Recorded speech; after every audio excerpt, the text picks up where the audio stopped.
If you have to demand respect, you're already negotiating your dignity, because respect that comes from fear is unstable, and respect that comes from pleading is expensive. You pay for it with your peace. But there's a third kind, the quiet respect people give when they feel your inner stability. Not because you're loud, because you're anchored. Today, we're dissecting the subtle art of earning genuine deference without demanding it, through calm, understated phrases that shift the entire room.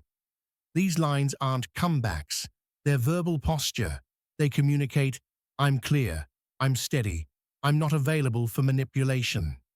Here's the core rule behind every phrase: short sentence, steady tone, then silence. Silence is the seal. When you keep talking, you start bargaining. When you pause, your boundary becomes real. Before the phrases, remember this: people test what they can move. If your emotions move easily, your no moves easily. So your first job is not to sound clever, it's to sound unshaken. Now, the phrases. I don't make decisions under pressure. Why it works. It removes urgency, the favorite tool of pushy people. Use it when someone tries, right now, quick, decide. You answer once, then you stop. That doesn't work for me. Why it works. It's a boundary without an argument. Use it for invites, favors, and demands. If they ask, why, you can repeat it. It just doesn't.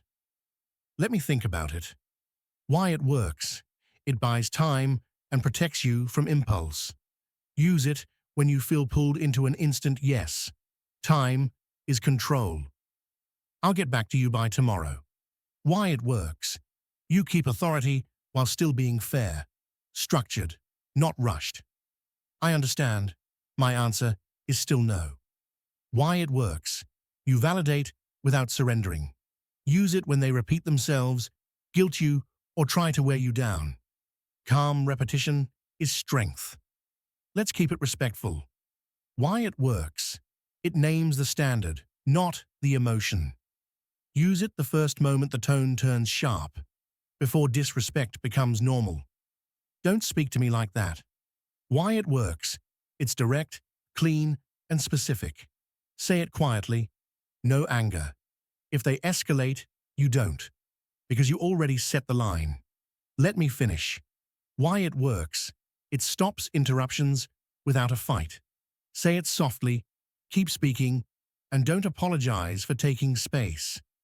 I'm not available for that. Why it works. It frames access to you as a choice, not a weakness. Use it for drama, pointless debates, or energy drains. Available is deeper than busy. That's not something I'm discussing. Why it works. It closes the door on invasive questions. Then redirect. What I can tell you is, or simply move on. We'll leave it there.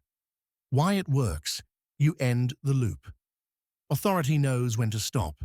Use it when the conversation becomes circular or disrespectful. Then exit.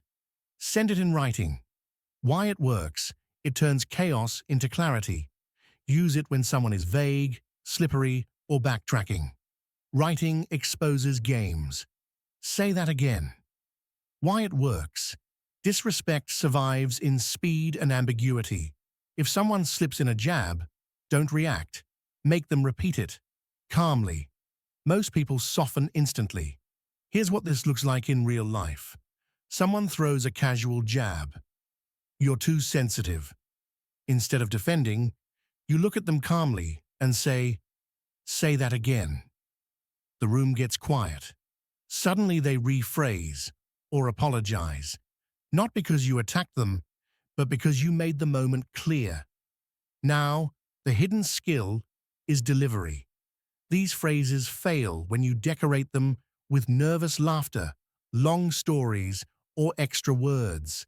The moment you over-explain, you hand back the steering wheel. So practice the two-breath pause. Say the phrase, breathe twice, and let the silence sit. If they push, repeat your boundary with fewer words. Example, you. That doesn't work for me, them. But why? You. It doesn't, and you stop. Try this today. Use one phrase once in a real moment. Not in your head, out loud. Then watch what changes. People don't lean into noise. They lean into certainty. Use these phrases like a seatbelt. You won't need them every day, but when you do, they save your peace and your position. 3 silent mistakes to avoid. Softening words like just, maybe, kind of, sorry but. They shrink your message. Rising tone at the end of a statement, turning it into a question. I can't. Deference drops, filling space after you speak. Every extra sentence sounds like negotiation. Replace softeners with stillness. Replace filler with a pause. If you only remember one line for hard conversations, use this. I've heard you. My decision stands. Respectful, final. No debate. That's the stoic edge. Control the response, not the room. When your response is stable, the room adjusts. Stay calm, stay clear, and let your words do less, so your presence does more.